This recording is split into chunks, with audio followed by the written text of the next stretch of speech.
Welcome to Play by Play Sports News. I'm Isaac, along with my co-host Scott.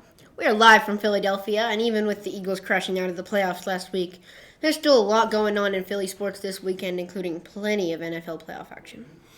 The playoffs continue with the Tampa Bay Buccaneers traveling to Detroit, where they will be underdogs for the second straight week. Two former first overall draft picks look to continue their career rebirths as Baker Mayfield leads Tampa against Jared Goff and the Lions. In the other NFC matchup, the number one seed 49ers take on the Green Bay Packers. The Niners have been the best team in the conference all year long, while Green Bay looked to shock the league with a second straight huge upset. In the AFC, the surefire offensive rookie of the year, C.J. Stroud, will take on the odds as favorite to win the MVP Lamar Jackson. Houston is a surprise to many to be here with a first-year head coach in DeMeco Ryans and the rookie QB Stroud under center. We'll see if the experience of the veteran signal caller Jackson and his Super Bowl winning head coach John Harbaugh can give the Ravens an advantage at home.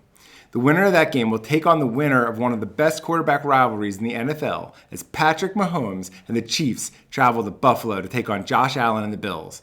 Both the Chiefs and the Bills have had rough moments this season, but you wouldn't have known it in their first playoff games as each team won fairly easily. Here in Philly, there's a lot going on in college basketball this weekend. On Hawk Hill Street, St. Joe's looks to stay hot at home.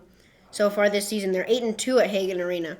They should have a good chance to make that 9-2 as they face a Duquesne team who is winless so far in conference play and have lost 4 in a row overall. The Hawks are led by junior guard Eric Reynolds, who is averaging over 17 points per game and shooting 40% from behind the line.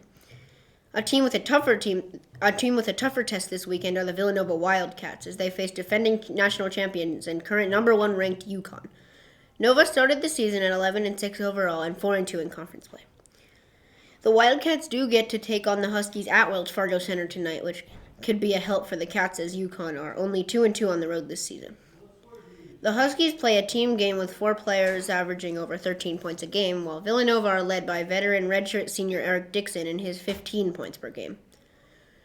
A win for the Cats could go a long way for their resume come March. Once the hardcourt is cleared off tomorrow night in the Wells Fargo Center, the ice will be laid for Sunday's game between the Philadelphia Flyers and the Ottawa Senators. The two teams are complete opposites this season.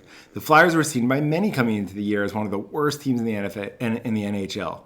The Sens were seen as an up-and-coming, exciting squad that could make a deep playoff run. The opposite is what has actually happened. The Flyers have the 4th best record in the Eastern Conference, and the Senators sit dead last with only 16 wins in their first 40 games. The Flyers are led by stellar goaltending and the continued growth of many young players, including Travis Konecny and Owen Tippett. The Orange and Black will look to stay hot and push their way to what would be a very unexpected playoff run. That's all for Play-by-Play Sports News. For Scott Stafford, I'm Isaac Stafford, and this has been Sports Network News.